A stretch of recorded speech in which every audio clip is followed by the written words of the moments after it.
be talking about how sometimes we build businesses and accidentally reward the wrong behavior. And this has definitely happened with me, continues to happen with me all the time. And it's something you need to watch out for and, try to make sure it doesn't happen, right? So the biggest way to make sure that we're taking advantages of our systems and especially the great people that we have working for us, we need to make sure we're taking advantage of their talent and we need to make sure incentives are aligned.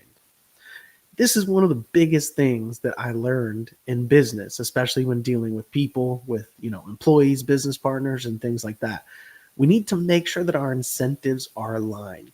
Now, this sounds easy, but it's definitely not easy when you're implementing in your business, especially if you're trying to go back and implement it, which is what I've done a lot of the times, right? So it's very difficult in all the stuff that your business has going on to retroactively go back and make sure everyone's incentives are aligned, but it's very crucial to do so. So many times as entrepreneurs, as CEOs, we tend to kind of let things get out of hand and not even see it. But there's people that are wasting time here, wasting time there, wasting resources here, people who don't really have an incentive to do what you need them to do. And so that's one of the biggest lessons that I've learned, and make sure everyone's incentives are aligned. You probably don't even know it, but there's probably people at your company right now that do not have their incentives aligned with yours. And it's very easy for that to happen. This may happen with hourly employees. This may happen with people on salary. There are certain situations where we didn't even mean to set it up like this, but people actually are incentivized sometimes to not work or to not actually accomplish things because they can just sit back and get paid. And some of the things that they may accomplish may even threaten them getting paid that, salary or whatever it is. So we always want to make sure incentives are aligned.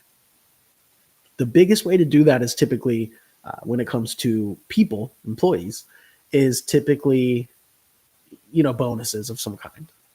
I really like any of my companies with that involve some type of sales. I really love to be very incentive heavy. If we're trying to sell something, even as a team, I want to make sure that we're all incentivized to sell, to get something done. And it's not just the people who are literally on the phones and selling, it's anybody that's supporting that sales team, the people who are delivering the product for the sales team. It's great for everybody to have incentives. Everybody is aligned, working on the same goal. There's nothing more powerful than that, than people having the same goal and working with each other, in being in syncrasy, right? So we want to make sure that people's incentives are aligned. Now, that's much easier said than done, especially if you're going back into your business trying to look for this. But I would look at places where you could increase the incentives and make sure that everybody involved in this process, especially if it's a money-making process, has a large incentive. I would make sure that the people you're going to hire in the future, that you should build out these new positions as very highly bonus incentivized, as opposed to a large hourly or salary payment. I would make sure that the hourly or salary is lower than expected, but that the bonuses and incentives are higher than expected. And that's going to allow you to hire without as much worry, because you know that they're going to be paid on what they produce. And it's also going to help you get the right people, because you're going to get the people that really mean to do the work. You're going to kind of weed out some of those people who say, oh, I don't really want to work that hard. Too much of that is based on commission. And I'm kind of just want to go into a job where I just kind of, put around and get my money and not be so highly pressured to, produce to make those bonus incentives. So me personally, the way I make sure that everyone's incentives are in a line, are aligned, is to make sure that people are paid heavily on production. Now that can be tough sometimes, but it can also be an amazing thing, not just for the work that can get done, but also people feeling more like they're part of the company. If they're getting paid based off how well the company is doing in some type of way, whether it's bonuses on their commissions or overall, bonuses for a department that they share, or just hitting goals as a company and giving out bonuses for it, whatever it is, they're always going to feel more like they're part of the company than if they were just base salary or base hourly. Even if the base salary and base hourly was a lot, they're going to feel much more a part of it when they have that larger upside of the bonuses. So that's always been my philosophy. I don't mind paying out huge bonuses as long as everything's being met, right? You want to go do your numbers and say, well, yeah, if we were selling this much and this would be our margin because we're doing it with the same amount of people, then we would have a ton of money, a ton of extra money, and then back that out and say, okay, how much of that extra money could we give to everyone as bonuses if we hit that? And typically it'll be a lot if you have some high goals. And especially if you're saying, hey, if we maxed out with the team members that we have, with the production that we could do, usually if you max everything out, you're going to be very profitable, right? It's when you're not maxing all the employees and all the resources and stuff like that, that you are either not making that much, or you are, or you're, just getting by, and maybe even losing, right? So we always want to make sure that we're at our full capacity. Well, let's look at the numbers of that full capacity and say, okay, if we were really at full capacity this month, how much profit would we make, which is typically a lot, and how much of that could we afford to give back to the people who are going to make it happen? And it's typically actually a lot of money, and then it's a lot of incentive for everybody, and it just makes sense, right? And guess what? If it comes down to it, maybe you don't pay it out because they don't hit it, but everybody's still very incentivized. There was probably more production than there would be without it. And then everybody's incentivized to hit it the next month. And you probably want to do it in tiers because you don't want it to be all or nothing. You don't want to say, oh, you guys fell one sale short, and so now nobody gets anything extra, right? You typically want, okay, if we hit where we need to be, we get a small bonus. That's just, if we break even, everybody gets, a small bonus to say, hey, we did our jobs. At least we broke even. We didn't lose any money. And then maybe kind of a medium tier of, hey, we were rocking and rolling this month. Everybody gets a little extra. But then that third tier of, we accomplished our full goal and are running at max capacity. Typically, that's going to be very lucrative for the company. So that should be a very lucrative bonus for the team, whether it's a single person that we're talking about here and their incentives, whether it's a department or whether it's the whole company. It should be a very large incentive if everything can be running, at capacity. So that's how I typically, try to align incentives at any kind of company where the people can participate in the sales or production or execution, where those people or that team can make a direct difference, right? Where their difference can be measured, their work amount and effort can be measured in some type of output, whether it's financially or whether it's hitting numbers of, inventory being created or whatever it is. If they're in some type of position where you can directly correlate the results, then that's a great place to throw in incentives. And if you already have a staff, obviously you're not going to cut their hourly or salary to add bonuses. You might add some, smaller bonuses, but in the future, you want to hire people and kind of switch that up to say, okay, I'm not going to pay as much hourly going forward. I'm going to make it very bonus based. And so I'm going to be looking for the right people who are willing to come on and work hard and know that they're going to, produce. And it'll kind of help you weed out some of those people who just wanted a cushy job and just kind of, make the money and do as least amount of work as possible. That is very hard to deal with. That's one of the biggest challenges of, running a company, is there's always people who just treat work like work, right? It's not their company. They don't have to treat it like you're treating it.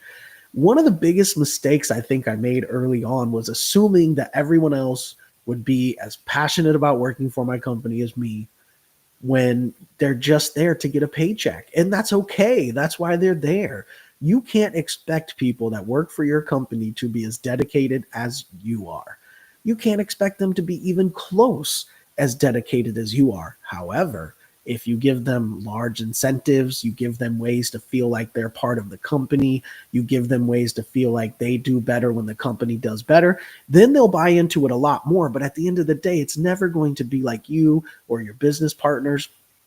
And sometimes your business partners won't even, be on that same level as you, the same level of, dedication and all that kind of good stuff. So, we have to realize that not everybody's going to be as dedicated to our business. It would be insane if they were. I mean, some companies find just amazing people. We found some amazing people in the past, but very rare to find that type of person. And when you do find that type of person, you typically want to give them some type of equity, some type of actual ownership, some type of big bonus, something to make them feel even more part of the company. Because there's nothing that shows that they should be part of the company more than if they're acting like that when they aren't yet. That's the person that deserves to be a part of the company, right? Not necessarily your top salesman or salesperson, maybe, but not necessarily the most vibrantly successful person. Whatever it is, the people that treat your company like their own without actually having a stake in it, anybody that does that is automatically, you should be involving them in the company. You should make sure that you're taking care of them and making sure they don't go anywhere, because those are the type of people where maybe they're not the top salesman, maybe they're not contributing as much as others, but they have the right mindset and they care about the company that much that even though they don't own it, they are, they're in that mind state of, they're going home and working. They're doing work when they don't necessarily need to, because they want to get things done, because they're excited about it. Those are the people you want to try to find a way to put on your team permanently.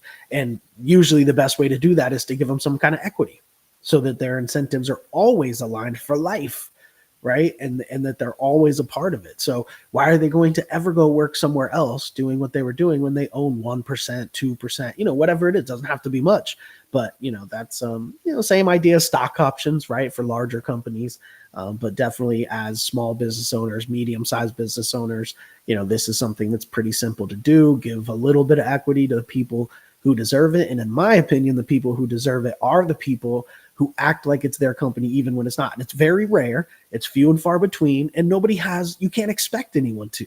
But when you find those people who do, definitely hold on to them and make them a part of the company, not just an employee. I would highly recommend that. When it comes down to dealing with people, I think dealing with people is the most difficult part about running a company. And I think probably anybody else would tell you that too.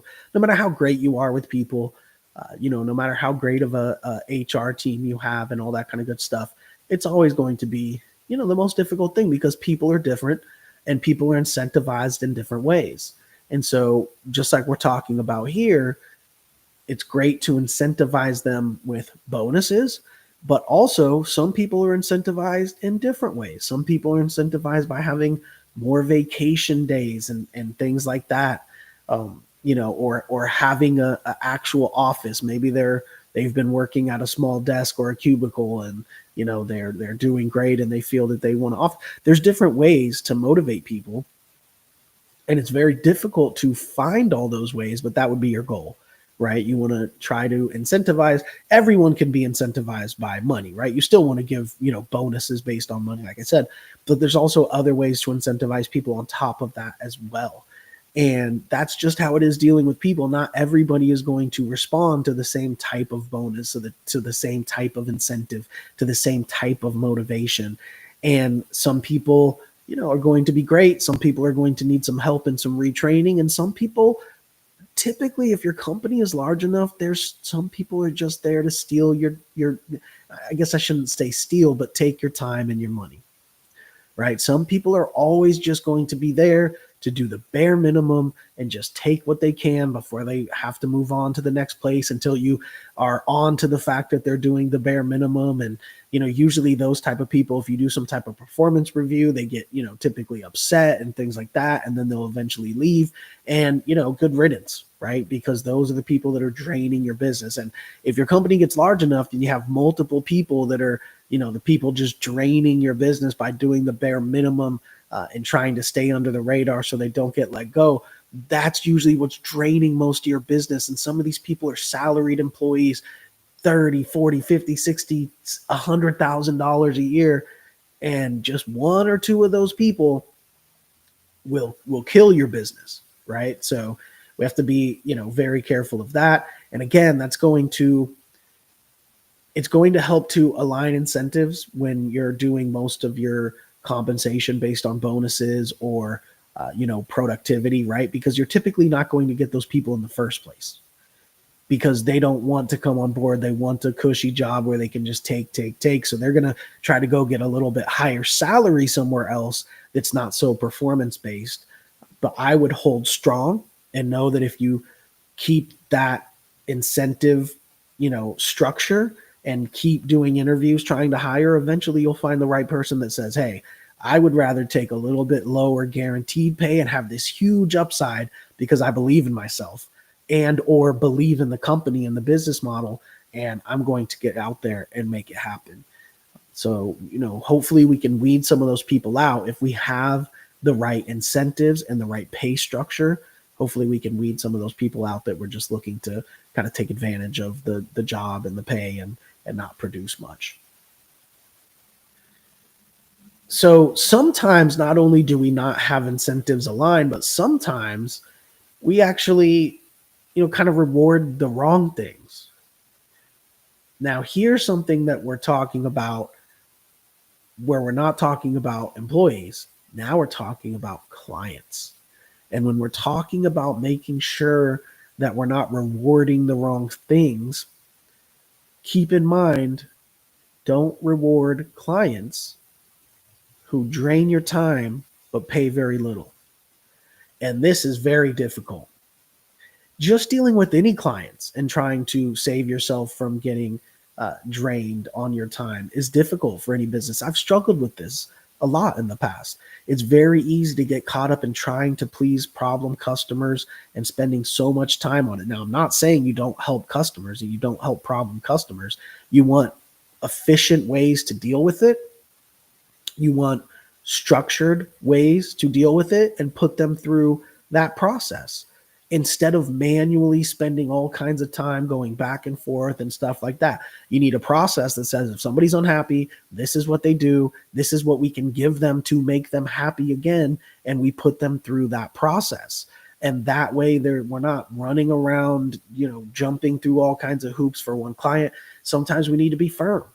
Now, this is something that they're teaching in business a lot. I see online, at least, different speakers and business people giving advice is that, the lowest paying clients take the most work. And I've seen this too, as well. It's not necessarily always true, but I've seen it as well where, a lot of the times when you're dealing with the people paying the smaller amounts of money, you're typically dealing with a lot of them, right? You have to scale that up to be able to make income.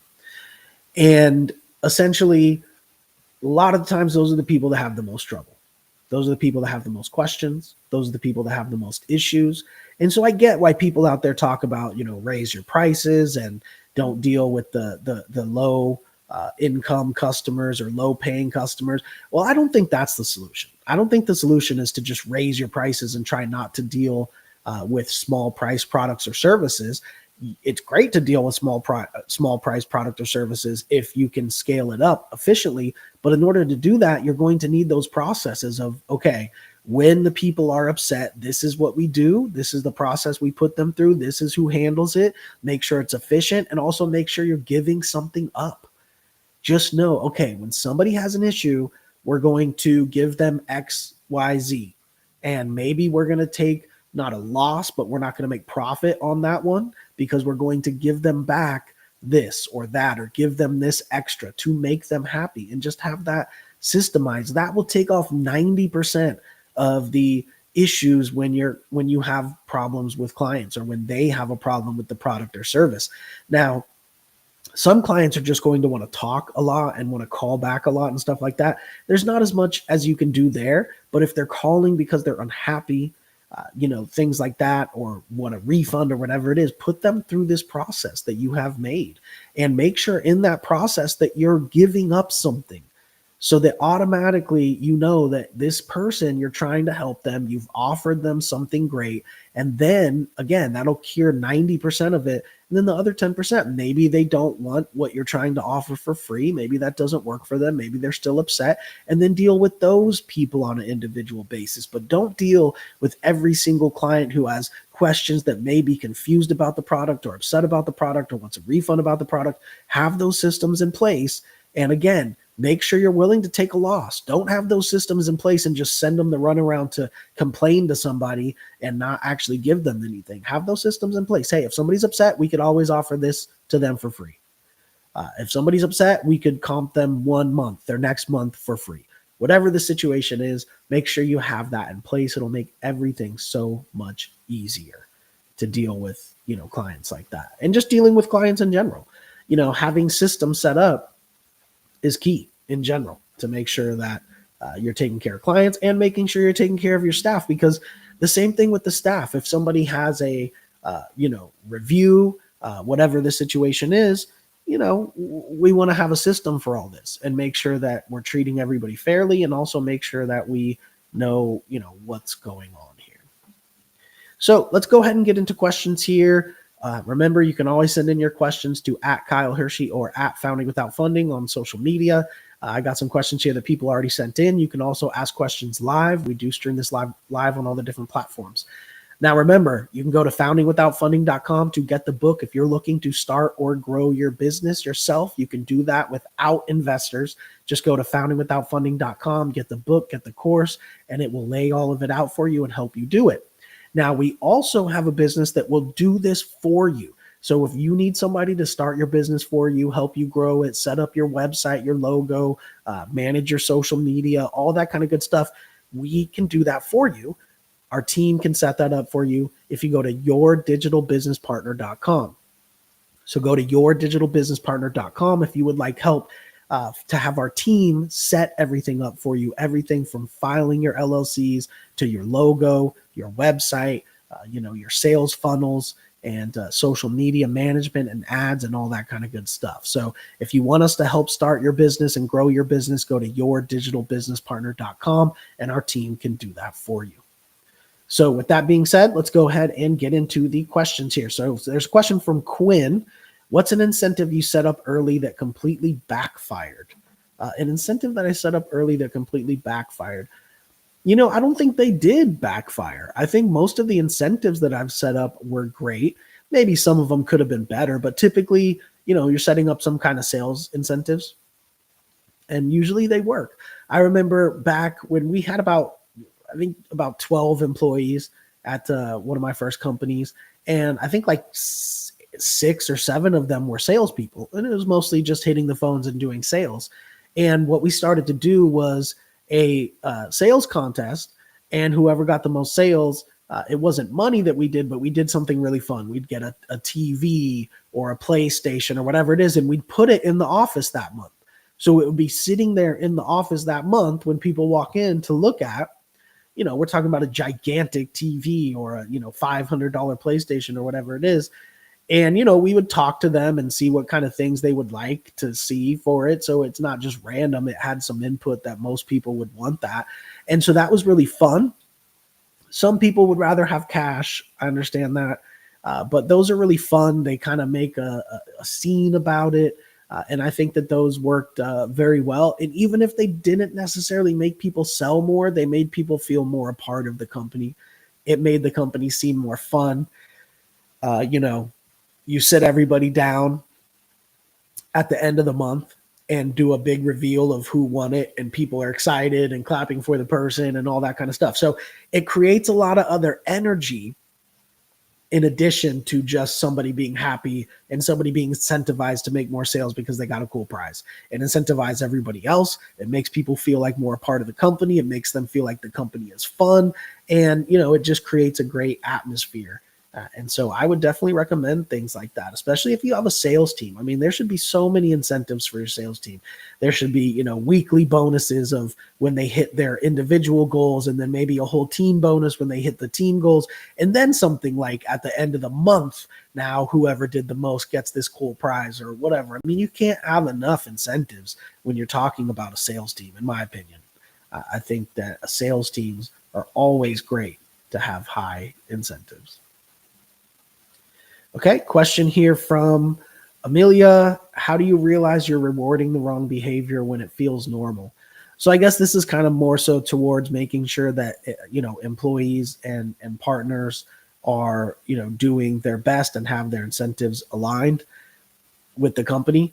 It's very easy to get away from that. Now, especially when you're with your employees every day in an office, they somewhat become some type of family or friends. Maybe they even were family or friends before they started working for you. So it's difficult to change people's behavior. It's difficult to change the dynamic and the incentives once they're already there. Now, again, if they're not there yet, you switch your hiring process and you're going to be good from there going forward, right? Lower your base, increase your incentives, and all that kind of good stuff. That's what I would recommend. But if you're trying to revamp your company and your employees that are already there, it's much more difficult and way easier said than done, especially because a lot of times there's personal relationships involved, whether they were your friend or family before they came to work or after working for you for a long time and you're in the office every single day. You don't want to have those awkward conversations. I understand. I get it.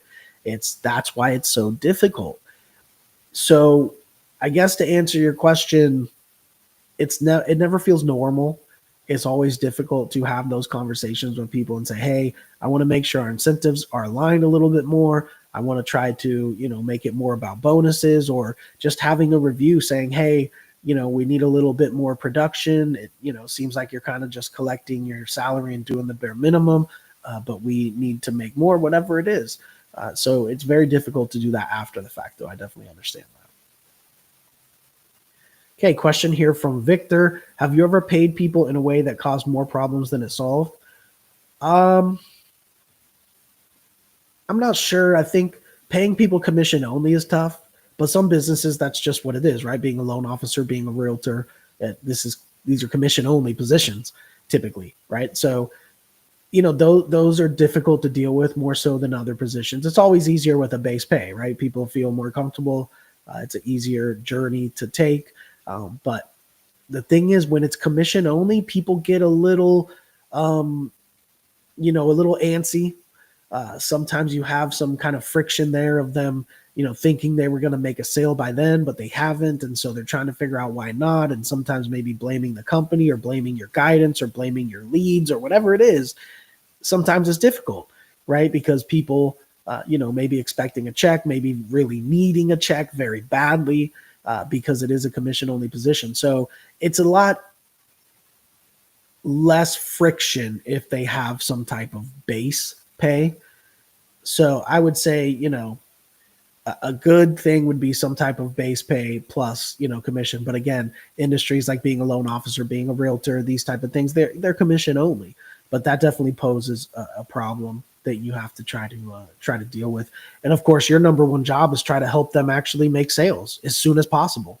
So, you don't want to say, if they're saying, hey, it's been really hard for me to make sales, I really need to make sales and all that. You don't say, hey, that's not my problem, right? Because you're commission only. That's not my problem. You want to help them as much as possible.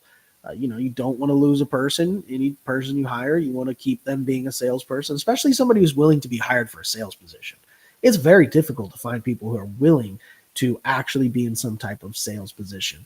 Now, a lot of people think they want to be in real estate sales until they actually find out they have to get on the phone and make cold calls and get rejected. And all of this is usually part of it, so thinking you want to be in sales and actually continuing to do it afterwards is two different things. But it's hard to get people to want to seek out and accept a job in sales, period.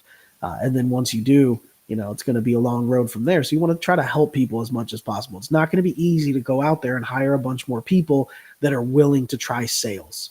So if you have the people there, you got them on board, they were willing to try sales, especially people who were willing to take a smaller base and a larger incentive, just help them produce. It's going to be much easier to help them produce than to go hire a bunch of new people and start the process over, in my opinion. All right, question here from Sabine, sorry if I'm pronouncing your name wrong. How do founders accidentally train customers to expect too much? That's a good question. A lot of the times when we're putting together packages, products, or services, sometimes we kind of over pitch to the clients, and sometimes we kind of just throw a bunch of stuff in there, and some of it may not be that great or what the person expected, and you're just kind of throwing it in as something extra. So you're like, yeah, this is good, this is great, they'll like something extra, but sometimes they may really think that was a big part of it and try to hold you to a larger feature than you were initially meant to say. And so it's very easy to get into that position. It's also very easy for customers to expect a certain type of responsiveness. Now, we always want to be responsive to our clients, don't get me wrong. But if we set the standard for a client who, purchases a small product or service, for them to be able to, take up a lot of our time, especially when you're a small business, if they're speaking to you, the CEO or the VP of sales or something, a higher person, you got to set the expectations of, look, we're going to take care of you. This is how we work, but we're not going to be available for another hour-long phone call. This is what we're going to do, and we're going to send you an email with this, and that. So you don't want to be rude about it, but you have to set those expectations sometimes to customers, of what they purchased, what they're getting with it, and how we're going to execute that for them, and how we're going to communicate about it. That's very important to set those expectations. All right, one last question here.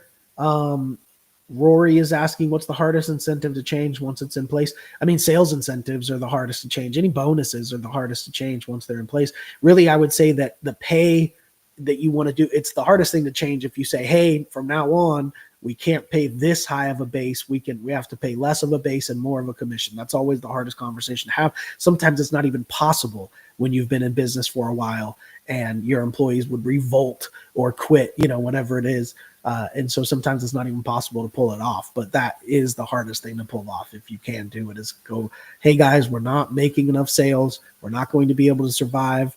I'm going to need to lower the base pay a little bit, but I'll increase the bonuses. Now, don't just increase the bonuses to try to make up for it. Increase the bonuses well over what would make up for it. You have to have a positive upside to it, right? Not just, hey, your base is lowered and now you got to make sure you work harder to make sales to get what you were getting. No, your base is lowered because we're going to base this more on sales. So you're going to have huge upside incentive when you make sales. That's the trade-off, right? So yes, you have a little bit lower, but if you keep doing your job well and you make a lot of sales, and especially if you go above and beyond, you're going to make way more than you were before. That's the type of conversation you want to have. All right.